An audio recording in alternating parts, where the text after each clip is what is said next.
Everybody. Good morning, everybody. Welcome back to Crypto Warehouse. My name is Mike. Today is the 8th of May already. It is 11 a.m. Central European time. We are coming to you live. This is not a pre-recording. Where are we today? 62.35. We're going to have a look at that in a minute. For those of you that are new here, we stream every day at 11 o'clock Central European time, 10 o'clock in the UK. Also tonight at 8 o'clock, we will be having Simple Signals, a show where Brogan goes through some trading, uses his own trading indicator, Simple Signals, and basically tells you where the market is going to go. Today, we have a packed show, a little bit more than normal, but we have a few less X-Files. So we're going to go through.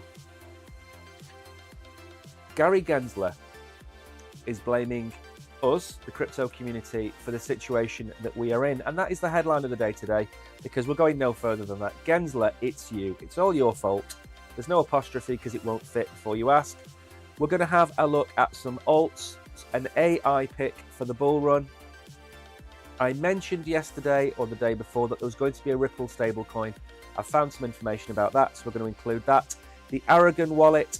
So somewhere to store your crypto, a non-custodial hardware wallet. We're going to have a look at Bully on BNB. We're going to have a look at BNB, which we never do. And then final thoughts. That's what we're going to get through today. We have an hour to do it. So hopefully we can get through. A few shout outs. Only You, good morning, Kishan. Hidden Agendas, Kabir, Fran, welcome to the stream. Nice to see you all here on this Wednesday morning, hump day, I believe it is called. Although, to be fair, I think Bitcoin got humped a little bit in the middle of the night, because when I went to sleep, I think we were at 64, 63 something. So we have come down a little way. I do have an idea why we've come down. It's a multitude of reasons, but we'll go through them as we go through the stream. So where are we then? Bitcoin, the market cap, sorry, is up 2.29 trillion, up just over 0.5%. I'm not sure that's accurate. Volume is down. Bitcoin dominance is coming in at 53.5. I don't know if these numbers are right or the previous numbers we looked at were wrong, because this seems to have shifted an awful lot since they broke their charts. Who knows? So let's go down then. Bitcoin 62.3. Ethereum is fighting at $3,000. So we've come down 2 and a bit % in the last 24 hours. When we get into the X-Files, I'll explain why. There's a multitude of reasons that could be to blame. There isn't one definite answer. It's not like there's been a black swan, but the Fed have been talking. Could be grayscale. It could be a couple of other things. Gainers then. Lido is up just under 4%. Tron is up just over 2.5%. Not many gainers today. And losers, there's a few in the bottom. Dog with Hat, Helium, Akash, Jasmine, Jupiter is down 107, but it did have a really good run over the last week or so. Avalanche is down just a touch. Bit10s, and nothing is really up, nothing is really down. We're not in double figures up, double figures down for anything. It's just one of those minor correction days. So the markets are looking good. And as I say, we've got a lot to get through, so I am going to whiz through a few bits. X-Files, we've only got a few of these today. Remember, if you are watching and you have questions about anything we're talking about, ask in chat. Drop a comment. Make sure to smash the like as well. Make sure to give us a follow. We are at 127,280 fans. That shot up over the last 24 hours because we made a video last night about Core, which is crow with knife. Don't think I'm allowed to say that word, but I'll say crow with K. And that video has been live. It's had 2,500 views in less than 24 hours. It's really taken off. It's a meme coin on the Kronos chain, so make sure to go and check out that video. So Bitcoin is a discovery on par with that of the wheel, the number 0, or the ability to start a fire, mistaken for a gimmick by the masses. No idea how to pronounce this name. I'm going to go with New Svanholm. So New Svanholm, I'm not sure it's quite as awesome as learning fire or learning how to make the wheel, but I'd say it comes in a remarkable 4th position. I don't think it's the greatest invention mankind's ever had. One of the best, but not the greatest. So then, $429 billion asset manager Susquehanna International just reported owning $831 million in Bitcoin across 10 ETFs, the biggest ownership of Bitcoin ETFs reported to date. Remember what I was saying all along. We are not going to see every institution buying Bitcoin on day one. It is going to be a slow burn over a long period of time, maybe even 2 years before we fully see how much adoption we're going to get of Bitcoin. And each one of these that comes along, we will report on it as long as it's a sizable number. $831 million is an awful lot. That's the first major one I have seen being reported. So there will be more to come, and it will happen over a long, prolonged period of time. They don't all jump in, so let's not worry about that. And again, remember, when the markets do correct a little bit, it's a buying opportunity. It's not a time to be worried. We are not in the bear market. We are at the beginning of the bull run. So Santiment, another good account to follow. According to the RSI, the majority of top cryptocurrencies are in the slight buy zones.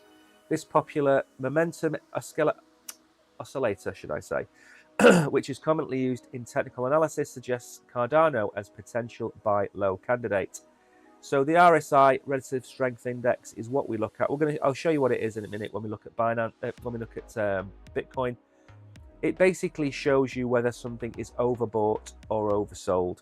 And when we've had a retracement like we've seen with Bitcoin falling from 74,000 all the way down to I think 56, the RSI falls with it because it becomes oversold, and that's an opportunity for you to pick up some cheap Bitcoin or cheap Cardano or whatever other coins you're looking to invest in. In this retracement we've just seen, I picked up the amount of NEAR protocol I wanted to buy. So I managed to do one of the two. I wanted to buy NEAR and I wanted to buy IMX. I haven't managed to get much IMX, but I did get my bag of NEAR in this pullback, so I'm happy. That's the way you should be thinking. Are there coins that you don't hold that you want to hold? And if there are, these pullbacks are the time to buy them. That's the way you need to see it. Don't worry about price action at this stage. It's about accumulating. Maybe if we hit 80,000 or 90,000, maybe hold off a little bit. But if we get back down towards 60,000, which is a target I've got, by the way, for Bitcoin, which we're going to look at, then that's a time to start to dollar cost average in. So stock to flow, again, plan B. He predicts a $480,000 Bitcoin by the end of the cycle, roughly. One of the more bullish targets, Cathie Wood's targets, are just getting more and more ridiculous as time goes by. She is one of the good people in crypto, but some of her targets are scaring people away. So anyway, green line, buy 6 months before the halving, sell 18 months after. So what does that mean? That means buy your Bitcoin in, let's say, August last year, then sell 18 months after April. That takes us to when? That takes us to the end of next year. The 18 months, rough 18-month period is what I have been following as well. And it starts at the halving. It doesn't start when people tell you it starts, because some people are saying that the bull run started in October. Subsequently, we've seen that that's BlackRock buying up the Bitcoin. They've been sucking all of the Bitcoin out of the market, knowing they were going to get their ETF. So I'm going to stick to the 18-month target until I'm proven wrong. And if I'm proven wrong, and it's earlier, and it's 6 months earlier, so it's only 12 months, 13 months, then that is April, May next year. But I don't see it. I don't see it.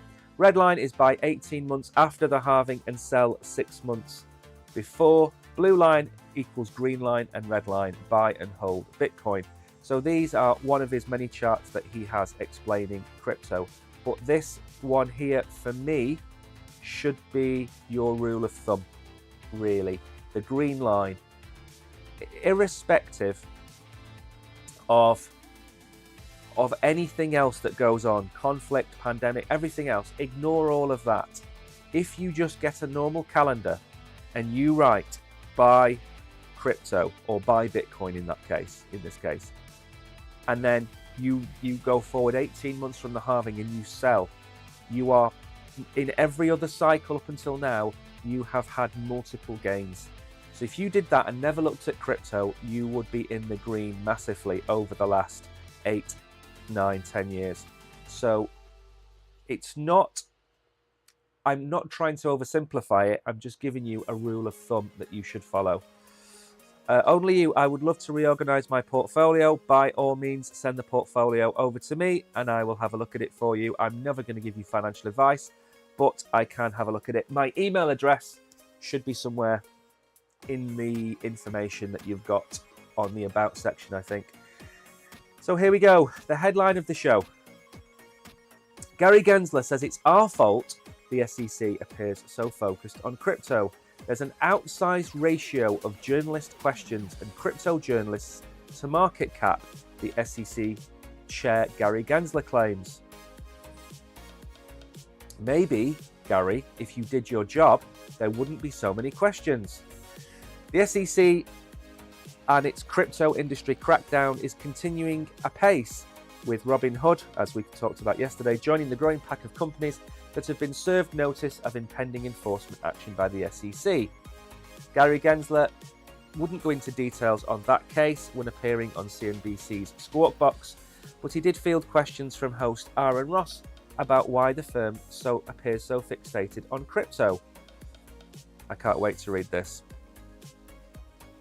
Crypto is a small piece of our overall markets, but it's an outsized piece of the scams and frauds and problems in our markets. Because without prejudging any one token, much of this field is non-compliant with the protections of our securities laws, and so thus you end up with an outsized ratio of journalists' questions and crypto journalists to market cap. Now, I do kind of agree on that respect. However, when the internet first began, it was all over the news. It was all over Parliament. It was all over everywhere.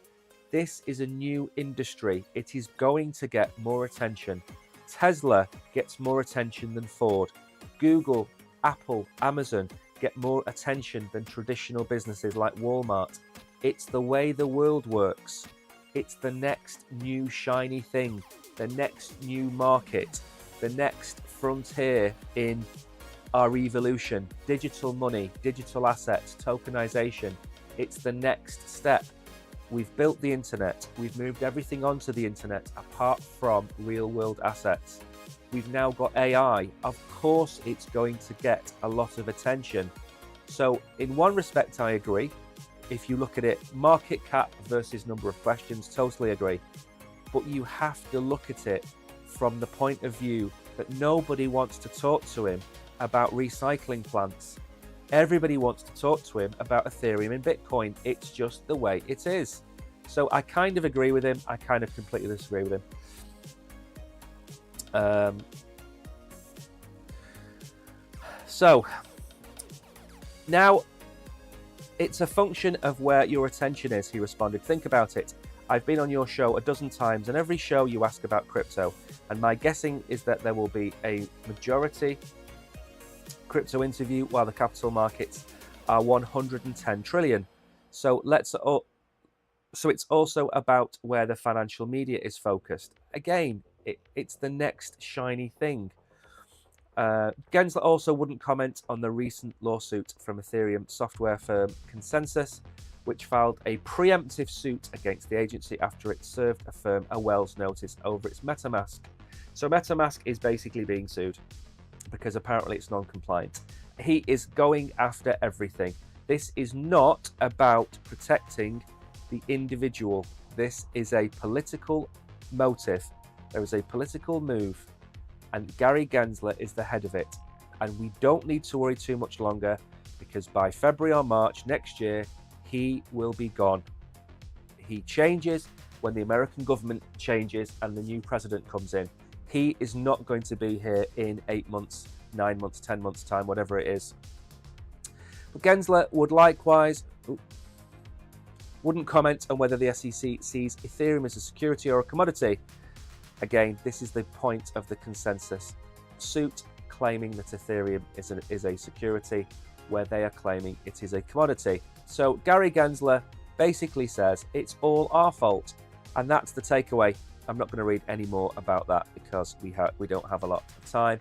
But again, you can see both sides of the argument. You can see that it is taking up all his time, but you can also see why. Bitcoin is a big up-and-coming market. Crypto is a big up-and-coming market. Now, where are we with the price action? Well, I was looking at this today, which was the chart that we looked at, I think, yesterday.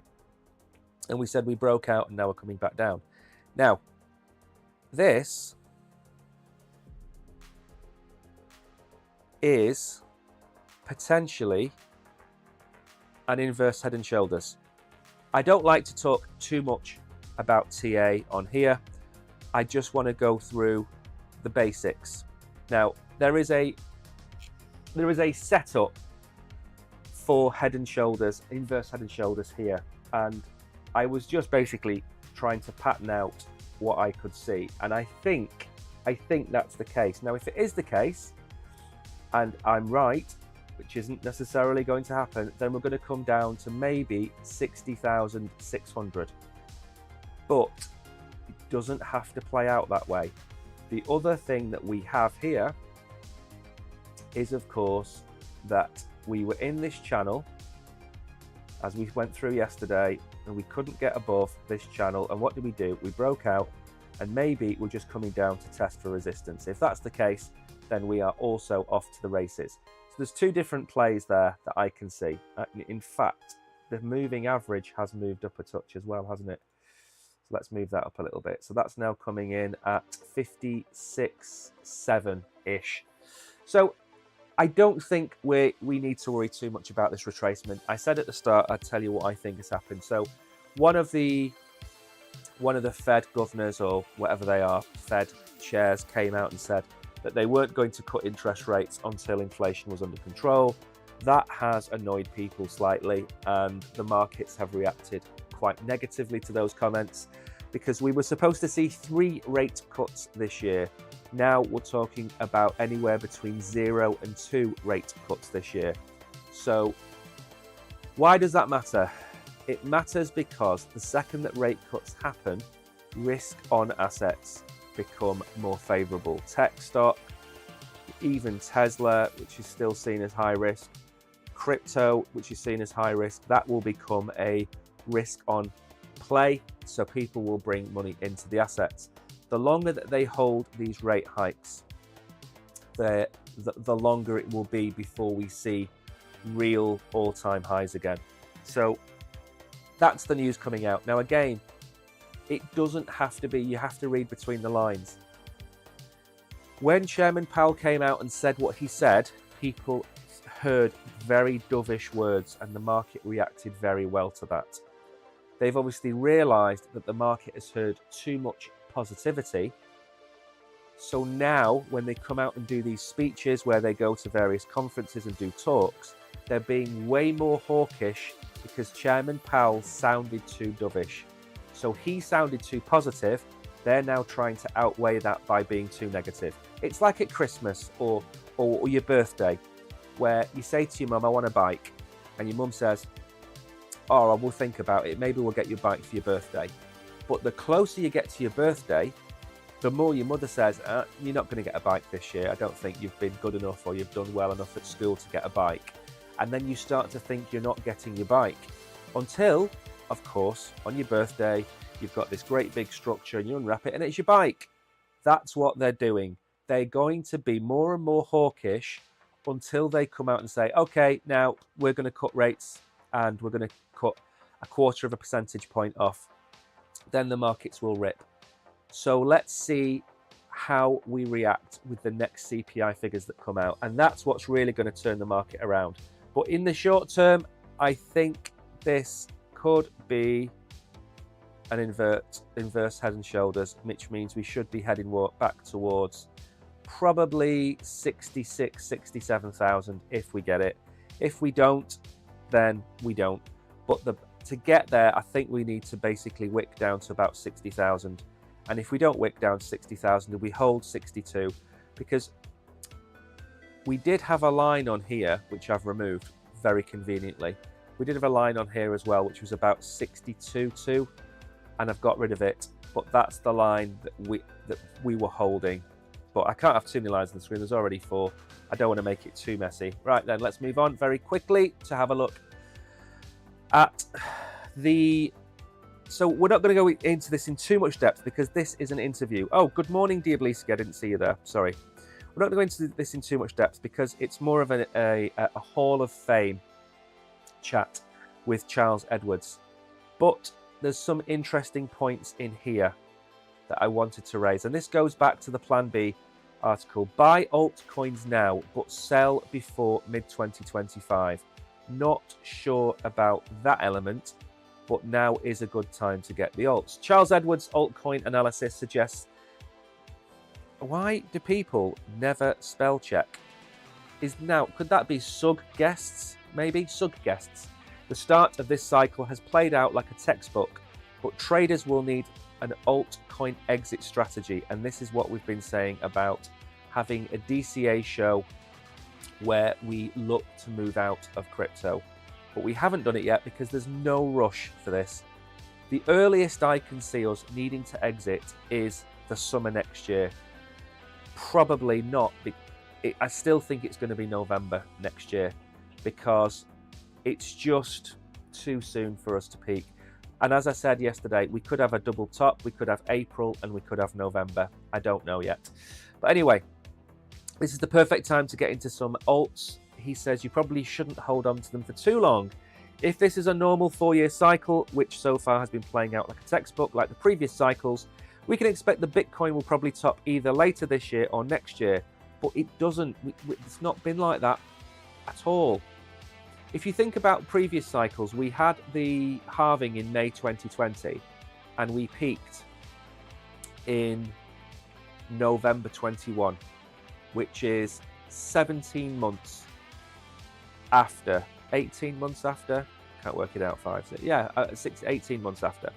So why would we top this year when the halving was this year? So although I agree with his strategy, I don't agree with the timing that he's talking about. If that happens, and when Bitcoin does enter a bear market like it has done in the past, you definitely don't want to be holding altcoins from mid-2025 onward. He declares in a tone, I think this is a 12-month window you want to own them, not any other years, probably not at all in 2026 or 2027. Now, I do agree with that. I think for most of the alts, you should be out by the end of next year and sit on the sides for a good 18 months at least. Because if you look at the length of the previous bear market, it was a very long bear market. And I think he's right in that respect, that when we leave and we don't go back. Well, we don't go back for a while. In previous bear markets, altcoins have suffered much larger drawdowns compared to Bitcoin. This is true. Altcoins can drop 99%. Bitcoin on the whole drops 60%, maybe 70% in some instances. So Bitcoin holds its value. And remember, people sell their alts into Bitcoin. That also helps prop Bitcoin up. But if you watch Ben Cowen, watch any of his videos when he talks about bear cycles, and he looks at Bitcoin versus Ethereum or Solana or Cardano, you would have been way better off holding Bitcoin and nothing else since the peak in November 2021. If you'd have converted everything to Bitcoin in November 2021, you could have sat there and lost less money than doing anything else, in theory. Of course, selling and holding it in cash, yes, that's the first option. But if you were to hold crypto constantly, having everything in Bitcoin for the last 2 years would have served you best. It depends on Bitcoin. If there's any major pullback, altcoins are going to get destroyed. So whenever Bitcoin is down massively, altcoins go down much more. Good morning, Peter. Welcome to the stream. So I'm not going to go into too much of this. It's a very long interview. We don't have anything for altcoins or Ethereum that could be a driving factor. Like the majority of the flows and demand this cycle is institution, then maybe altcoins don't see the same growth. What I would say about this comment is, this is what Kabir said yesterday in the comments. When you have, and I've mentioned it in the past as well, it's kind of not a talked about thing. The money coming into Bitcoin is into the Bitcoin ETF. It's not technically coming into the ecosystem. Good morning, Tariq. It's not currently coming into the ecosystem. It's coming into Bitcoin ETFs that are buying Bitcoin on spot and taking it off and putting it into their cold storage wallets. So the money in every other cycle has been in the ecosystem, but not this cycle. This cycle, we have hundreds of thousands of Bitcoin basically being taken out of the market. Now, where he's wrong and where I disagree with him is that it's going to exponentially raise the price of Bitcoin. And because it's going to exponentially raise the price of Bitcoin, it's going to raise the price of Bitcoin for everybody that's already in the market. So when they withdraw their Bitcoin to Ethereum or Solana or Cardano or XRP, guess what? That exponentially pumped Bitcoin price is going to flow into the alts.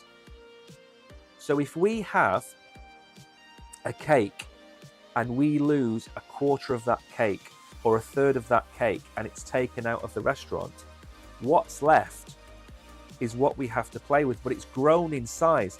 So our original cake is now 3 times bigger. So we can cut off big chunks of cake and throw it at Ethereum and Cardano and XRP. So we're still going to see the pump because the money is so much higher. If you imagine that we had a $100,000 Bitcoin without the ETFs, and now, for argument's sake, we're going to have a $250,000 Bitcoin because of the ETFs. That's 2.5 times the money. The exponentiality of that means that when we go into the alt season, we're going to have as much money as we would have had without the ETFs. That's where I disagree with him, and that's the point that I would argue. Even though the ETF money is not coming into the ecosphere, it's inflating the ecosphere just by pumping the price of Bitcoin. I hope all of that makes sense, because that is the argument that I've now, not right this second, but that's the argument that I've now come to terms with, that that's probably how it's going to play out. We won't go into any more of that, but he is right. I just don't agree with his timings. And timing is one of those things where next April, for example, could be a top, and he could be right. I don't see the all-time high of Bitcoin this year. We don't have the new American government. We don't have the new head of the SEC. We don't have the Ethereum ETF. We don't have the reduction in interest rates. So why are we having the top of Bitcoin in 2024? I can't see it. There's too many macro events that need to happen unless we have a double top. And maybe we have one in December. Maybe we have one in April. Or we don't have one this year. Maybe we have it in April next year and November next year. Who knows? But it's too soon for us to top. It's too soon. So trader names one altcoin as AI bet for 2024, updates outlook on 2 additional crypto assets. Now, I'm going to be honest, there are a couple of articles that I don't read until we go on air, and this is one of them. I don't want to read this because if it's near protocol, then I don't want to be reading you this, telling you this, because that's what I've just bought. So I haven't read it. It could be anything. It could be Render, it could be Fetch, it could be Singularity, it could be any coin. So I haven't read it yet. A popular crypto trader says he's long-term bullish on AI related altcoins. The pseudonymous crypto analyst known as Altcoin Sherpa says that Render is his top AI pick for this market cycle. Going to have this as one of my AI bets for this cycle and throw it into a cold wallet and hold most of it. So he is backing Render, which I think Brogan doesn't like an awful lot. So maybe I'll get him to look at the chart later. Render aims to provide close to real-time rendering by leveraging its network of decentralized GPUs. The issue I have with this, there are not enough GPUs in the world to meet the demands of all of the AI projects. We need somewhere in the region of 10 times the number of GPUs that there are. That's why Nvidia's stock will rip. So we'll have a look at that in a second. So on top of a decentralized GPU computing network, Render provides a platform for artists and developers to build services and applications for the emerging digital economy, including next-gen digital rights management, artificial intelligence, and a decent place to buy with a 200-day moving average. Right, okay. So what we're going to do is I'm going to go and have a look at the chart and see what we think of it. Let's have a look. So it's Render. Okay. We're going to have a look. By the way, they are installing air conditioning in the property next door. So if you hear a load of banging, you know why. Now, I'm not sure which of these to look at. So I think we've looked at Render in the past. I'm not too sure where. Okay, so we'll have a quick look at this. We've got a comment from Kabir. Why do people encourage not holding alts? This mentality must stop, and alts must hold value and be investments. It shouldn't be make alt profits and invest in Bitcoin. The issue is that Bitcoin is too large a share of the market. Bitcoin's 53% of the market. And because it's so big, it doesn't pump or dump at the same rate as, say, for example, Render does. So if you know the bear market is coming, you should be selling your alts. And the reason you should be selling your alts is everybody else is going to sell your alts. And that's why we have such a dramatic pull down on alts. Now, in the very near future, maybe 4, 5, 6 years from now, Bitcoin is going to lose that dominance. And Bitcoin might only be worth 25% of the crypto industry, crypto markets. At that point, its influence over crypto ceases to be such an extent. So if you think about conflict, what do people do? They buy gold. They still buy gold to this day because it's a flight to safety asset. In crypto, Bitcoin is the flight to safety asset. It's so big that it's nearly impossible to bring it down 99%. That's why it only retraces 60%. So what people do when they know, because every market has cycles, every market, the stock market, 8-year cycle, 9-year cycle, crypto has a 4-year cycle, the housing market has its own 20-year cycles, everything has a cycle. Yes, you can buy your alts and never sell them. And you will, over a long period of time, make plenty of money out of those alts, because you will ride the bear market and the bull market. So yes, you can do what you're saying, and yes, there are people that have done that. But the majority of people, I'll give you an example. Let's say this is November 2025. You know this is the peak, and Render is at $13, and you know there's going to be a bear market. So what do? Do you sell at $13, or do you hold all the way down here and all the way back up in 2 years to $13? Because in those 2 years, you will have made $0. Or do you sell at $13, buy 3 times the amount of Render at $4, and when it goes back up here, you've made 300% profit by selling at the top and buying at the bottom. Because if you hold from the top to the bottom to the top, you've made $0 in 2 years. If you sell the top, buy the bottom, DCA into the bottom, and go back up, even though the market is back to the same price it was 2 years ago, you've made 300% profit. That's why people sell the top and buy the bottom in crypto, because you can kind of nearly nail it. You're not going to nail it perfectly, but you can kind of nail it within a price. That's why you dollar cost average in and out. So it's not about whether the project is a good project or a bad project. It's about the fact you have to swim with the whales, and the whales sell the top and buy the bottom. You can swim against them and not sell, but you will never make as much money as you will selling the top and buying the bottom. That's the trick, and that's how you do make a lot of money, because the people who get rich are the people that buy at the pits of the bear market. So these people here who bought Render at $1.28 in September last year, which is 8 months ago. They bought at $1.28. They have 7x'd their money to today. If you go all the way up to the top, they've 10x'd. So they've made 10 times. If they put $1,000 in here, they've made $10,000 now by buying the bottom and selling the local top. So that is, unfortunately, how the crypto market has played out for the last 8-10 years. And you're right.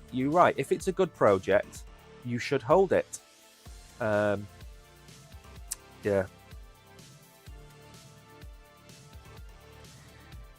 So that is how it plays. Now, what do I think with Render? I'll answer that comment in a second. Just give me 1 minute. The drilling has started again, but we've got 25 minutes to go. So what's happened with Render? Render's ripped up. I'm not saying it's overpriced, but I think this is a dangerous place to buy. Let me show you what I mean. Is this going to be one of those streams? Let me know, by the way, if the noise of the drilling is exceptionally loud, and then I will cut the stream short. Right, so if we go to there, so not the wick, but the actual candle, we've bounced quite nicely off this area of support. We've then broken this level of resistance. We've touched $11. So again, this is a good chart. What's likely to happen is some kind of action like this. So I think Render in the longer term could be a good buy. But I don't think any project that's based solely on generating imagery is, I think it's a one-trick pony, if I'm going to be honest. And I'd much rather buy the ASI token that's coming out in 2 weeks' time. That's the token I would get. That's still my favorite token. And I think it will be my favorite token for a while until something changes.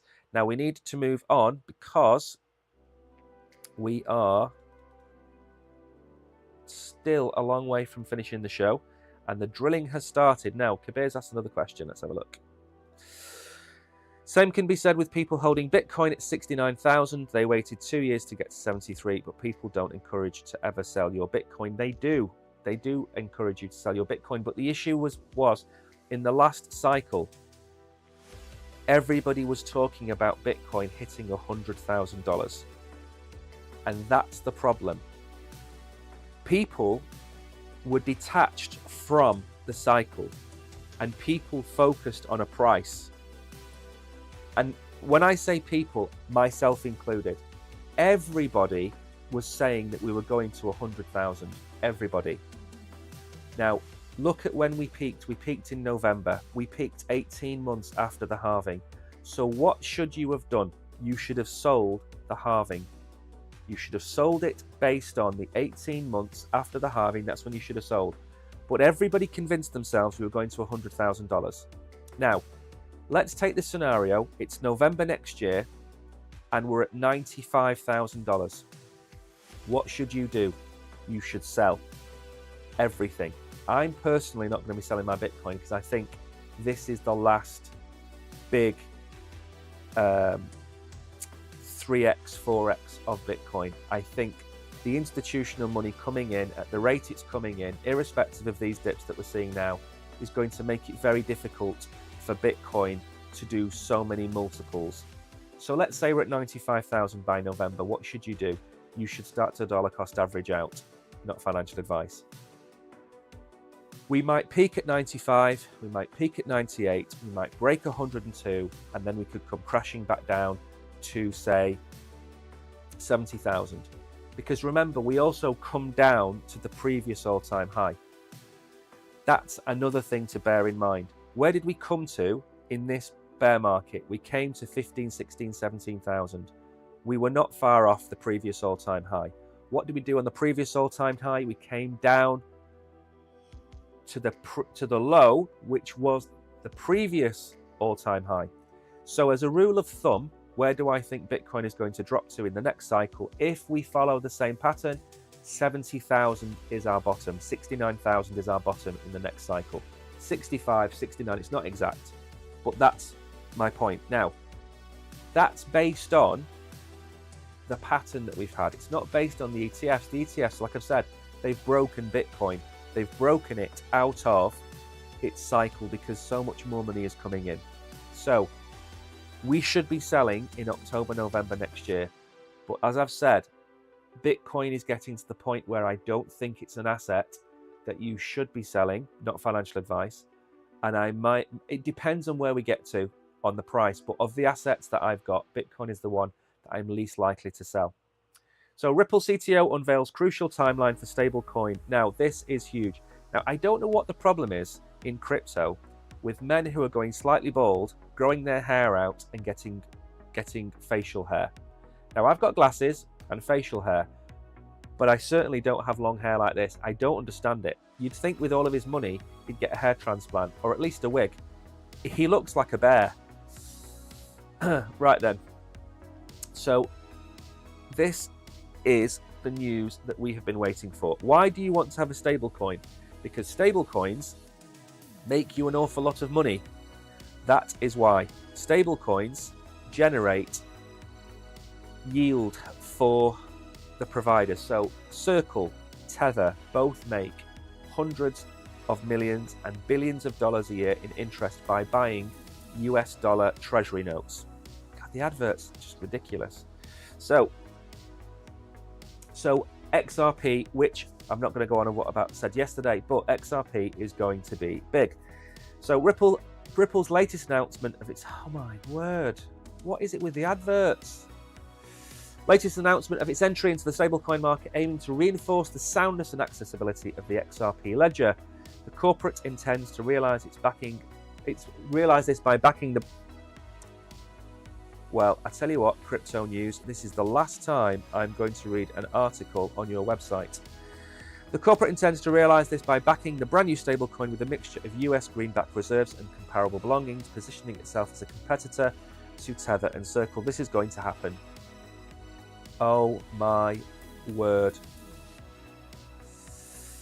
By partaking with regulatory authorities and emphasizing compliance to the corporate goals to determine its stablecoin as a trusted digital asset, probably mirroring the performance of a digital greenback. Notably, Ripple's established rapport with the SEC, regardless of its tense authorized battles, lends additional credibility. So, let's recap. It's going to create CBDCs for countries. It's going to do cross-border payments for banking. It already has a protocol written that allows banks to use the XRP-L system. Just give me 1 second. Our internet appears to have frozen slightly. Let's make sure we come back on.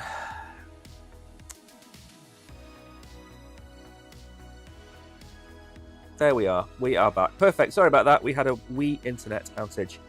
Since we've had our new super duper internet installed, it's done nothing but cause me problems. So, again, this is great news for XRP. We are going to see it. It's going to happen this year. It's going to work in the same way that it's worked for Tether and for Circle.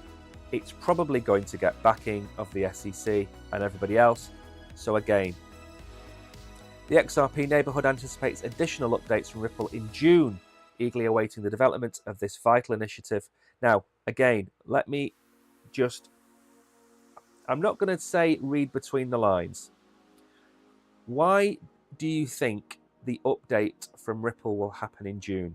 In my opinion, it will happen in June because the SEC Ripple lawsuit is going to be finished by this month or next. So think about why the update is happening in June. I've said this a lot about if you're a blockchain, when do you release all of your good news? Do you release it in January and February before the halving? Do you release it last summer when we're in the bear market? Or do you bundle all of your updates together and start them in May, June, July, August at the start of the bull run? When is the best time as a marketing department of your blockchain? When is the best time to release positive news? It's now. It's next month. It's August. It's October. That's when you release all of your good news. XRP I think, are expecting the SEC case to be done this month or next. We've already looked at them yesterday selling off the XRP to probably pay the fine. So we know Torres is going to make a decision very soon. If this happens, wait and see where XRP is going to go. I'm not saying it's going to $50. I'm saying it's easily going to go to $2 or $3. Easily go to at least $1.50, $2. So think about why they're waiting until June for the announcement. What has to happen between now and then to make the announcement? Partnerships, contracts to be signed, yes. The SEC case to be closed, most definitely. So keep an eye on that one. I'm not telling you to buy XRP. I'm not telling you to buy Chainlink or Ethereum. I'm giving you my reasons why those projects are going to be successful in the next 5 or 10 years. Now, this is a small piece, but I quite like the idea of it. We need another wallet, crypto wallet. We've only got Ledger and Trezor really that get any news. So Aragon co-founder reveals self-custodial crypto wallet designed to keep things simple. So Jorge Izquierdo, who co-founded Aragon, I've probably just absolutely assassinated his name, reveals his latest project, a wallet focused on self-custody called Tuyo. The wallet lets users interact with decentralized exchanges on multiple blockchain networks. Now, isn't there a picture of it somewhere? Tuyo is a self-custodial crypto wallet designed to make interacting with crypto simple, has been released out of stealth today. It lets users buy, sell, and hold crypto, has been in private beta since February, is now available through a public waitlist. It was built by the co-founder of Aragon, a project focused on DAOs and governance that saw an epic rise and fall over a number of years. The core goal of the wallet is to try to abstract away the more confusing elements of interacting with various blockchain networks. While the wallet operates on multiple blockchain networks, Ethereum, Optimism, Arbitrum, and Base, it hides these details while not needed. Now, I hope it's more than these, because of course you have the BSC chain, you have the Solana blockchain, you have many other blockchains. It would be good if it didn't just apply to these. Optimism, Arbitrum, and Base are all layer 2s of Ethereum, so this is an Ethereum wallet. So what they're trying to do is there's been a series of tailwinds to make an app like this possible, including faster decentralized exchanges on layer 2 networks and account abstraction, which enhances crypto wallets. For instance, with account abstraction, users won't need to sign approvals for transactions before they go through, as it's combined together into a single transaction. Let's see if there's anything else now. It's only now that all the pieces finally come together to be able to offer a great experience akin to a centralized exchange that can be used by hundreds of millions. Now, I'm going to wait a little bit on this. I think it's a great project. I think it's a great idea. We need this. We need to make life simpler for people. As I've said, if you don't know what you're doing, you shouldn't be using MetaMask. And that is hard and fast.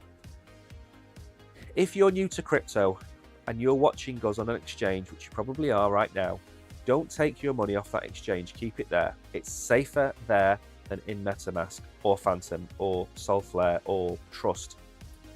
You need to make sure you've got two-factor authentication, your anti-phishing code, your mobile SMS authorization. Turn it all on. Make your centralized exchange login as secure as possible. This exchange that you're on right now is as safe as anything. Why? Because it's just seen off a brutal bear market. It's still here. It hasn't gone to the wall. All the noise about crypto exchanges going out of business, it's not happened. So don't fret too much about not your keys, not your wallet. It's not your crypto if you get hacked. Good morning, Solo Sky. Good morning, Bullish Bull. So I'm not going to sit here and say, I'm not a crypto maxi that says if you don't have it on your own ledger or Nano or Trezor that you're not really in crypto. It's not fair to say that to people that don't know anything about crypto. And all you're going to do is force their money into the hands of hackers. It's very unlikely you're going to get hacked on an exchange, especially if you've got everything turned on. So that's the only thing I'm going to say about that. Now, what we're going to do, we don't normally look at BNB, and we don't normally look at it because, to be honest, it doesn't really do anything as a coin. I mean, it doesn't really have the same kind of buzz about it that you get with Ethereum, Solana, all of the coins we talk about on here. But the price action is very interesting about BNB. It has a massive burn going on. Millions, hundreds of millions of BNB are burned every year. Now, why am I showing you this chart? Well, if we go to the weekly, for example, look at where BNB was in 2021. It was at $660. And not many people are talking about this. We wicked up to $645. We're not even through the bull market yet.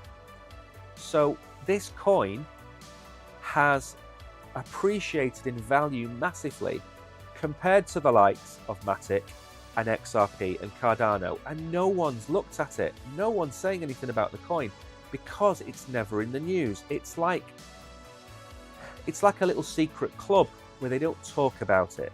There isn't really the head of BNB. So why am I telling you this? Because there is a thing called Megadrop, which has just been launched. It's a product.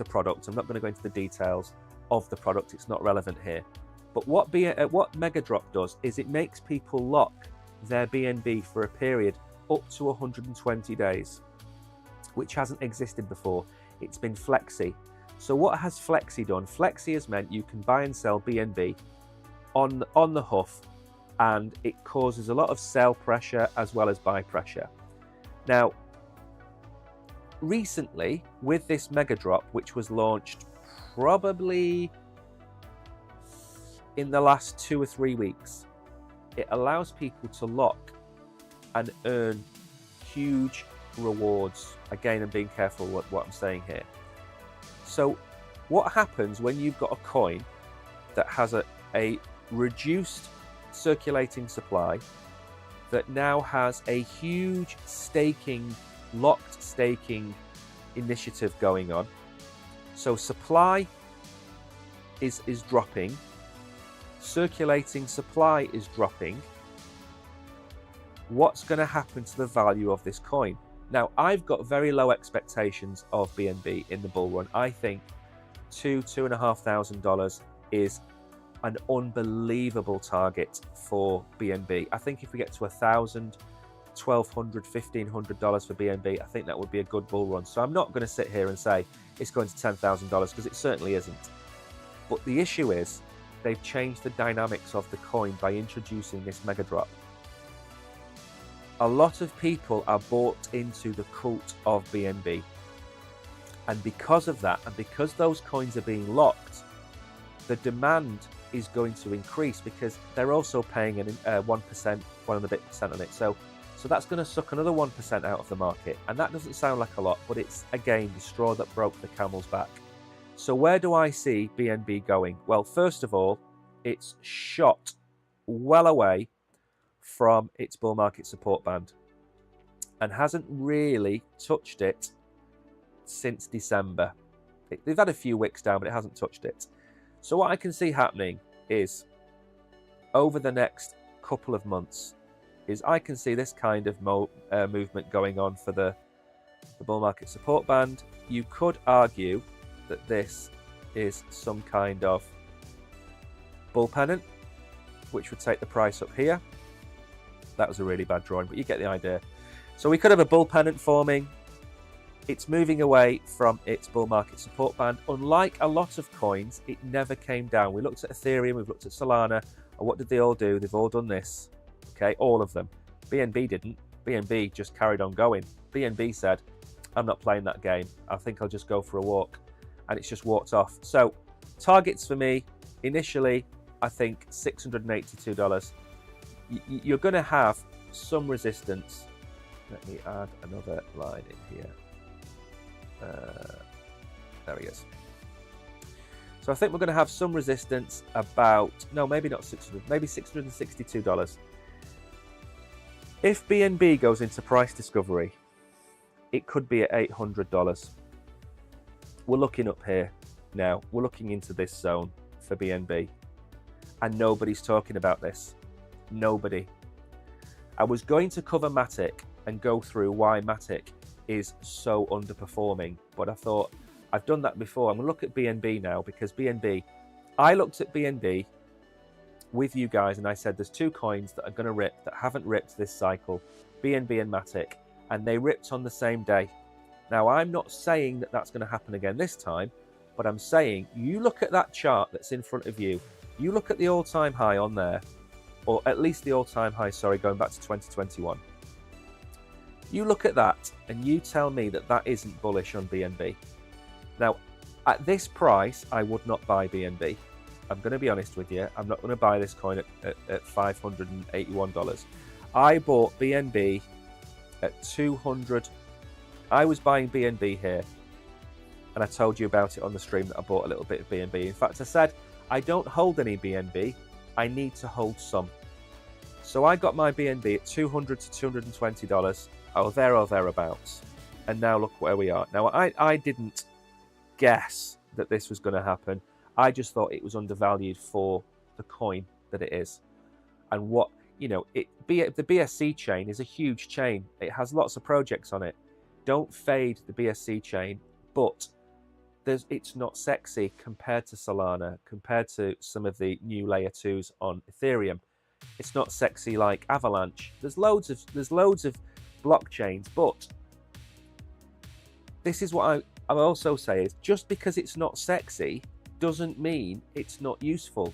It's not sexy because it's been around for a long time. It served its purpose. Chainlink has been around a long time. It served its purpose. Ethereum has served its purpose. They're just not in the headlines because they haven't got shiny baubles and dealy boppers on their heads. And that is something you need to bear in mind. That BNB might not be sexy, but it looks like it's coiling up for some kind of massive rip. And you know what will happen? People, this is what I can see happening, right? So you're going to see influencers. You're going to see influencers. Not me. I don't consider myself an influencer, by the way. You're going to see people here making videos. BNB to $5,000, BNB to $10,000.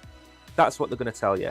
They're going to tell you at the price just before BNB retraces, before it goes on another pump. They're going to tell you there that that's when you should be buying BNB. BNB's broken out. It's going to go to the moon. Go and buy BNB at $900. That's the wrong advice to give. You're chasing a tornado. And what happens when you catch a tornado? You get absolutely wrecked. So I'm saying that at this price, I won't be buying any more because I think it's come away from its bull market support band a little bit. I think we need to wait for the hype of Mega Drop to fade. Maybe in 3 or 4 days' time, we're going to see what the Mega Drop brings. And you need to then have a look at this, because I'm telling you, I'm not saying it's going to go to $5,000 at all. I'm saying it's almost at its all-time high.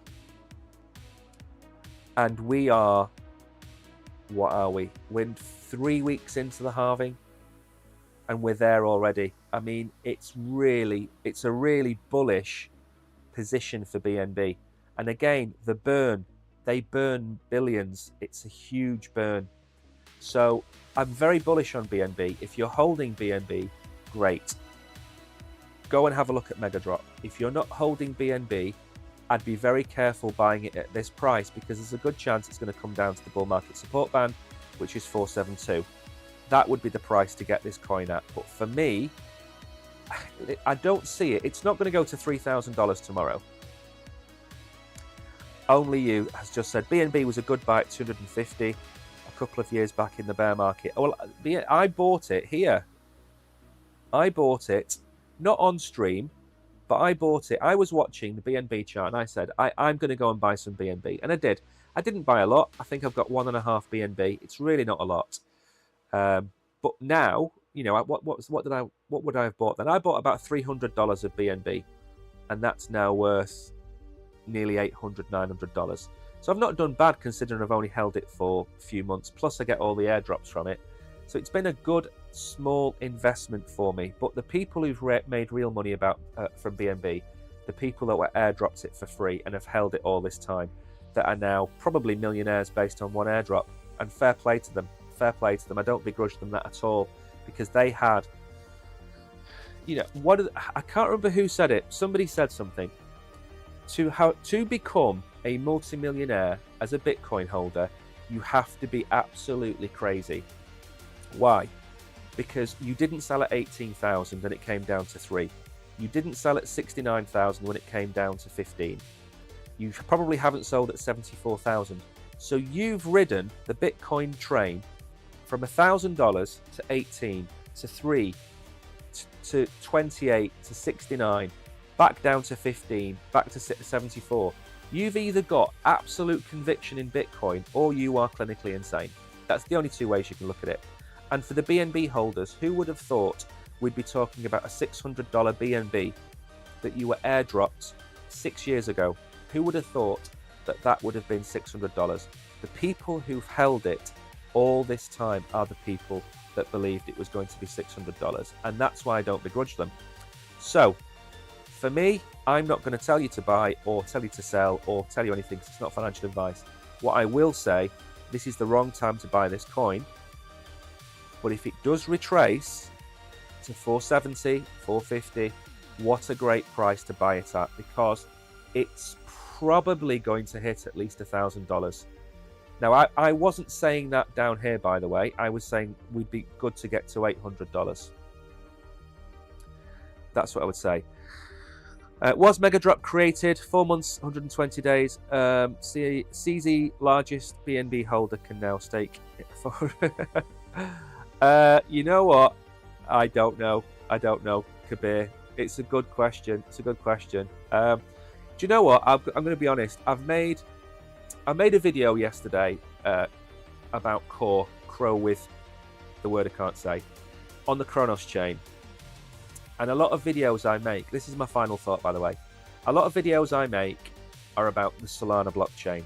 And I talk a lot about the Solana blockchain because I'm massively bullish. I can sleep well at night telling you to go and use Meteora or go and use Jupiter, or buy Jupiter, sorry, buy other coins on Solana, because it's going to be it's going to be huge. Solana is going to be huge. But recently, like last night, I made a Kronos chain. I made a video about a project on Kronos chain, and that community is just crying out for attention. And there's 100 million people on the Kronos chain. So that community is also massive. But the BSC, the BNB crowd, they're equally as welcoming as the Solana people. So there are communities out there outside of Solana that I don't talk about as much that I'm going to start talking about, because they need their time in the sunshine. Now, I'm a small streamer. I might get 2,000, 3,000, 4,000 views on a good video. I might get 500 or 600 views on a bad video. So I don't make a change, I don't make world-changing videos, but I make content that I think is honest. So I'm going to start making more videos about BSC chain projects. I have done a lot. I've done especially a lot of the ones where I've made about Athena and things like that.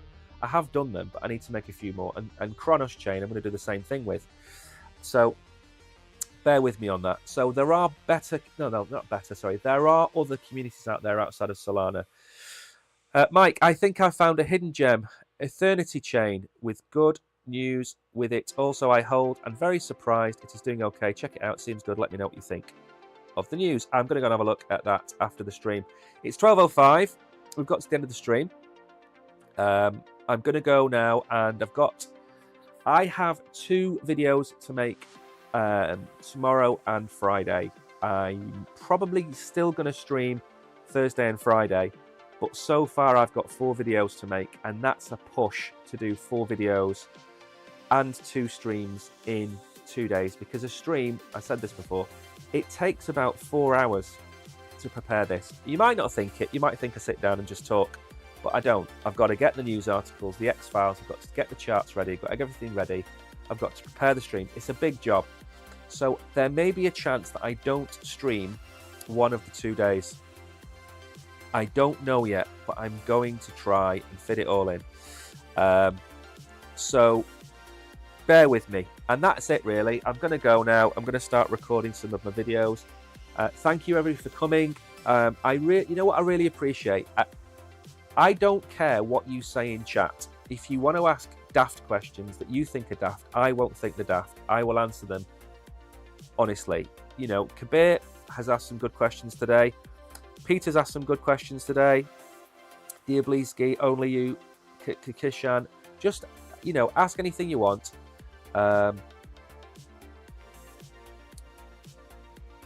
So just bear that in mind. Solo Sky said, you're not making any how content, but good and solid content that impart our life. Well, that's the point, Solo Sky. If I sleep well at night knowing that I've been honest, and I don't think every crypto streamer out there can say the same thing, in all honesty. And if I do make a paid for video, which is very rare, I am making one tomorrow, but luckily it's a project that I'd make a video on anyway. So I'm going to make no, not tomorrow, so Friday I'm making a paid for video. But I'll tell you in Telegram if I've made a paid for video, and I'll tell you it's paid for, and I'll give you my honest comments in Telegram. But saying that, if it's a scam, I'll never make a paid video on a scam, and that's just so I can have a clear conscience, really. But anyway, have a great afternoon. It is hump day, so make sure to enjoy yourselves. I am probably going to make a video about Eternity. Yeah, I'll make a video, Peter, as well. Like I said, I've got 4 videos. It's feast or famine. Sometimes I'll sit here and have a mental block and not know what videos to make. And other times I'll get 4 or 5 videos that I need to make. And it never works for me.